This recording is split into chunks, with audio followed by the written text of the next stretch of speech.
आज मैं आपको भगवान के आशीर्वाद के बारे में बता रही हूँ, तो सुनना सभी ध्यान से। एक बार भगवान नारायण और माता लक्ष्मी लोगों की परीक्षा लेने के लिए ठंड के मौसम में मूसलाधार बरसती हुई संध्या में अत्यंत बूढ़े स्त्री पुरुष का रूप धारण करके पृथ्वी लोक में आए। नगर के एक धनी सेठ के द्वार पर जाकर वे फाटक खटखटाने लगे। दरवाजा खोलकर सेठ ने तभी उन्हें तो बिगड़ कर बोला, अरे कीचड़ सने पाँव से सारे दलान में मिट्टी फैला दी, भागो यहाँ से। सेठ भी इस रात में कहाँ जाएं। वृंदा माता लक्ष्मी गिड़गिड़ाकर ठंड से बाहर निकल रहे थे, तभी ठहरने पर जात भर को जगह दे तो, परंतु सेठ ने द्वार बंद कर लिया।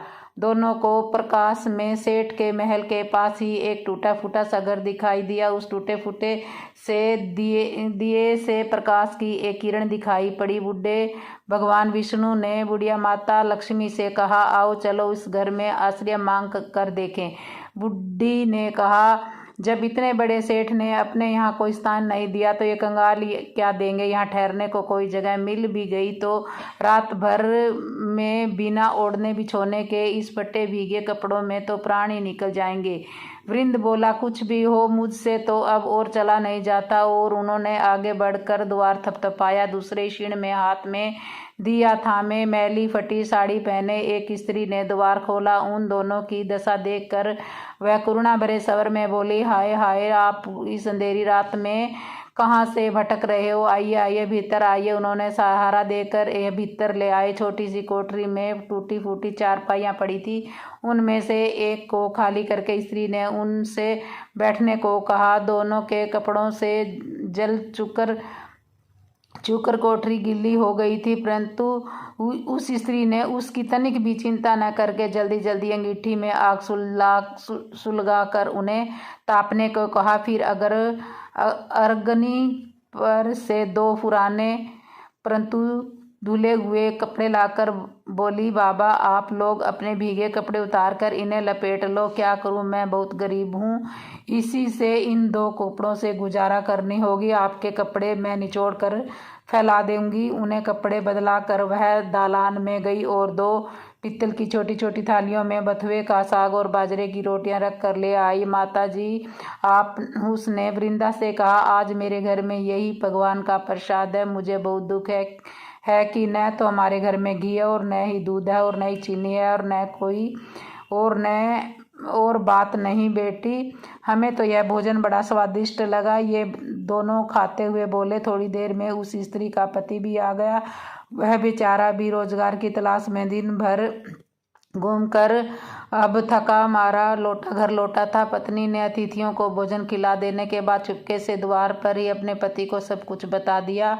सुनकर वह भी बहुत प्रसन्न हुआ। फिर दोनों ने अपने बिछौनों उन दोनों को वृंदों को देकर उन्हें तो खाट पर सुलाया और खुद दोनों धरती पर टाट ओढ़ कर धरती पर लेट गए। प्रातःकाल जब बारिश बंद हो गई तो वे बुजुर्ग जाने लगे। स्त्री ने उन्हें हाथ जोड़कर सूरज निकलने तक रोका। फिर घर में जो भी कुछ चने पड़े हुए थे उनको पीस कर आटा गूंदा और रोटियां बनाकर उनके लिए बांध दी और बोली, माता हम निर्धन है, इसी से जैसी सेवा बनी है वैसी कर नहीं सकी, आशा है आप क्षमा करेगी। बूढ़ी माता लक्ष्मी ने उत्तर दिया, बेटी हम गरीबों की जो सेवा तूने की है उसका फल तुम्हें भगवान देंगे। आज तू जो चीज छुएगी वह दिन भर खाली नहीं होगी। वे लोग चले गए और स्त्री को अपनी बथुए की हांडी को साफ करने की याद आई। रसोई में जाकर उसने हांडी उठाई तो देखकर आश्चर्य में चकित हो गई। आश्चर्य से भर उठी। उस हांडी में असरफियां भरी हुई थी। अब जो उसने उसे पलट कर रखा तो वह दोबारा भर गई। वह उन असरफियों को उठाकर रखती और हांडी में दूसरी भर जाती। दिन भर वह उसकी कोठरी असरफियों से भर गई। बस फिर तो उसके पति ने उन असरफियों को बेचकर बढ़िया मकान ले लिया, एक कपड़े की दुकान खोल ली, घोड़ा गाड़ी खरीद ली और वे बहुत सुखपूर्वक जीवन व्यतीत करने लगे।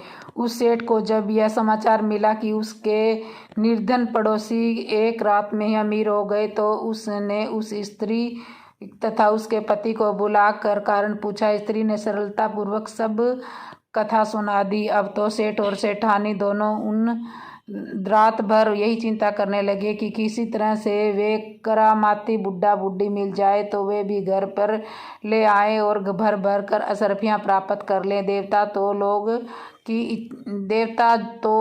की इच्छा करते ही मनुष्य के हृदय की बात जान लेते हैं।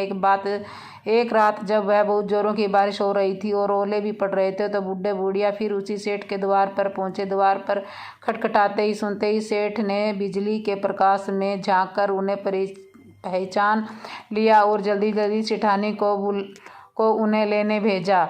बिजली बुझाकर एक दिया हाथ में लेकर सेठानी बाहर आई और झूठी ममता दिखाकर बोली, हाय हाय बाबा, तुम यहाँ इतनी बारिश में कैसे भटक रहे हो? आओ, अंदर आओ। फिर घर की सबसे टूटी चारपाई पर उन्हें बिठा दिया। घर में अनेकों गर्म वस्त्र थे। वस्त्र होते हुए भी वह उनके लिए 2 फटे पुराने वस्त्र ले आई और बोली, बाबा घर में इस समय यही उपस्थित है।